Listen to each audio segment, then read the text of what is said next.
Buenos días y bienvenidos al canal de Fer Valdés. Hoy vamos a hablar de un tema importante en la política que en México está cobrando relevancia: la izquierda.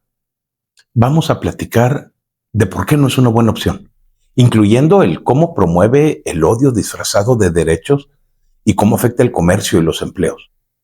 Voy a incluir algunos ejemplos históricos como la hambruna en China y el caso de Cuba. Recuerda, la política es realmente sencilla y hay opiniones diferentes sobre qué hacer, pero el cómo no debería estar ni siquiera a discusión, porque es bastante obvio. Imagina la política como una línea recta. En un lado está la derecha, que suele apoyar menos gobierno, más libertad individual y mercados libres. En el otro lado está la izquierda, que quiere más intervención del gobierno para lograr una igualdad ficticia y una justicia social. La izquierda busca una sola cosa: eliminar la propiedad privada y que el Estado controle todo. Claro, a través de los políticos, que son los que se terminan enriqueciendo a costa del sudor de la gente sometida a leyes hechas a modo. En términos simples, la izquierda proclama que el mundo es injusto porque hay ricos que tienen mucho poder y dinero, mientras que la mayoría no. Para arreglarlo, ellos proponen ideas como impuestos altos a los ricos, programas sociales gratuitos como los de salud y educación, derechos para las minorías y regulaciones fuertes a las empresas, actividades que terminan desincentivando el emprendimiento y los empleos. Además, aunque nos hablan de derechos y de justicia, en la práctica lo que realmente hacen es fomentar divisiones y el odio entre grupos. Dividen a la sociedad entre opresores y oprimidos. Los ricos son los malos, los pobres los buenos. Los hombres son opresores y las mujeres son oprimidas. Grupos étnicos mayoritarios contra minorías. A eso se le llama política de identidad o la lucha de clases. Así la conocen. Por ejemplo, en discursos de izquierda se promueven derechos como la igualdad de género o la igualdad racial, lo cual puede sonarte muy bonito. Sin embargo, lo hacen acusando a todo un grupo de ser privilegiado solo por tener ciertas condiciones o lo que sea. Y eso crea resentimiento. En lugar de unir, divide. Tú eres el enemigo porque tienes más. En la práctica, esto ha llevado a movimientos en donde se ataca a personas no por lo que hacen, sino por quiénes son o cómo son. Vemos que en universidades o en redes sociales se ve la cultura de la cancelación, en donde si no estás de acuerdo con ideas de izquierda, te empiezan a llamar fascista, racista. Esto es odio puro y directo. En países que han tenido gobiernos de izquierda extrema, como en la Unión Soviética, bajo Stalin, esto se volvió persecución cuando millones de personas murieron por ser enemigos de la clase proletaria. El problema, que nadie parece recordar, es que al enfocarse en derechos colectivos, se olvida la libertad individual. Si el gobierno se convierte en juez y puede decidir qué es justo y qué no, puede imponerlo con fuerza, lo que se llama autoritarismo. La izquierda suele querer más control estatal, altos impuestos, regulaciones muy estrictas y nacionalizaciones. Esto daña la economía. El comercio debe ser un intercambio libre. Yo vendo algo y tú lo compras, ambos terminamos ganando. Pero si el gobierno comienza a poner muchas reglas como límites a precios, los precios de garantía o impuestos muy altos, los empresarios se desaniman y no invierten ni comercian. ¿Por qué invertir si el Estado se lleva la mitad o más de las ganancias?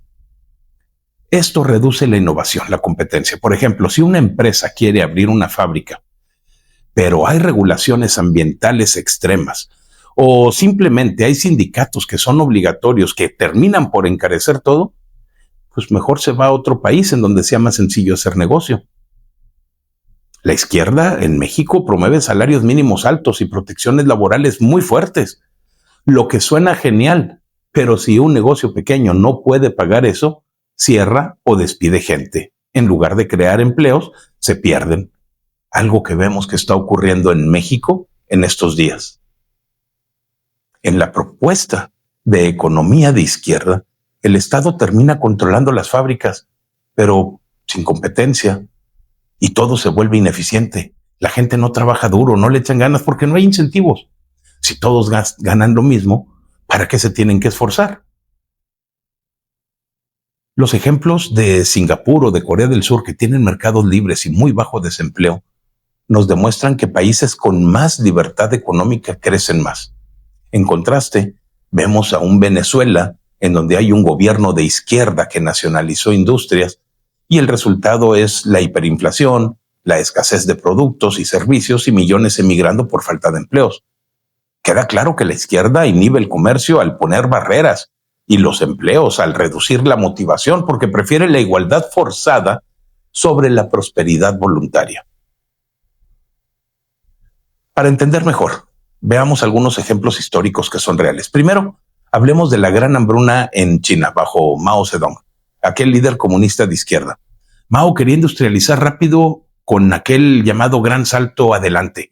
Colectivizó las granjas quitando tierras privadas y obligando a los campesinos a trabajar en comunas estatales.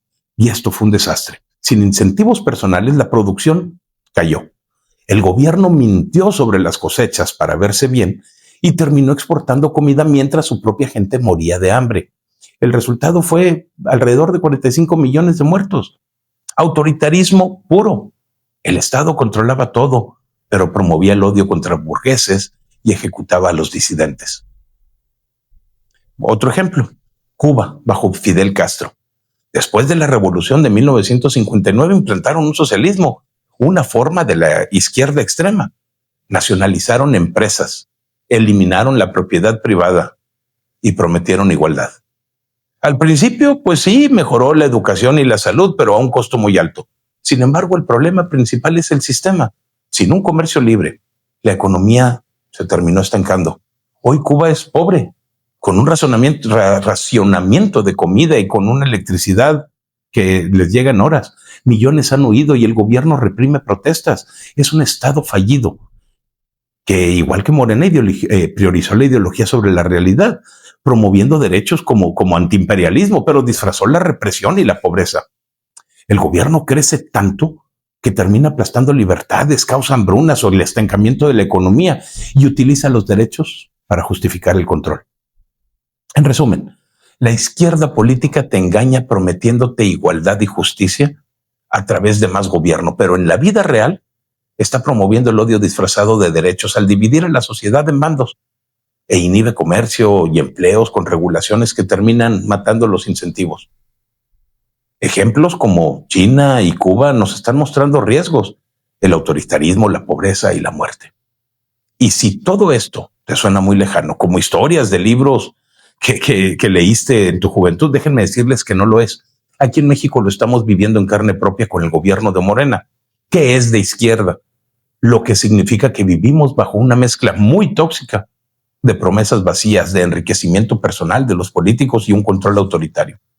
Morena llegó al poder en el 2018 con Andrés Manuel López Obrador diciendo que no habría más corrupción y que primero iban a ser los pobres. Izquierda pura, más programas sociales, menos crecimiento. ¿Y qué pasó? Que 7 años después, ahora con Claudia Sheinbaum al frente, el panorama para México es desolador. La izquierda mexicana, en su versión morenista, no solamente está repitiendo los errores de China y Cuba, sino que los adapta y los tropicaliza. Políticos que se vuelven millonarios de la noche a la mañana, un autoritarismo disfrazado de transformación y una obsesión por cuidar su imagen en las mañaneras mientras el país se está desangrando por la inseguridad. La basura morenista te prometió acabar con la corrupción del PRI y del PAN.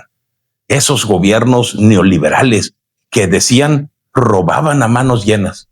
Pero miren lo que pasó en este verano del 2025. Un escándalo tras otro sacudió al partido Morena. Imagínense, mientras la gente común está luchando por pagar la luz o la gasolina, y Claudia Sheinbaum te decía que no utilizaras la electricidad si no la quieres pagar a los precios que ellos están fijando, los líderes de Morena andaban presumiendo vacaciones en hoteles de lujo en Europa, el Caribe y Japón. Todas estas figuras clave como gobernadores, secretarios y políticos que de una humildad fingida pasaron a joyas carísimas, relojes de miles de dólares y casas que no cuadran con sus sueldos públicos de la noche a la mañana.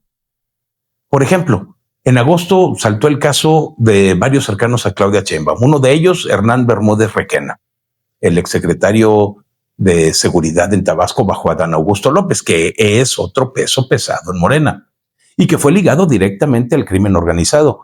¿Y qué es lo que hacía este señor? No combatía al narco, sino que según las investigaciones facilitaba sus negocios. Otro caso es la familia de Andrés Manuel, que de vivir austeros en Palacio Nacional, ahora obtienen contratos jugosos y propiedades que consiguen inexplicablemente. Sheinbaum misma tuvo que salir a pedir mesura a sus compañeros, como si fuera una maestra que estaba regañando a los niños, porque los escándalos les estaban bajando la aprobación en las encuestas. La izquierda de Morena está usando el control estatal para enriquecerse.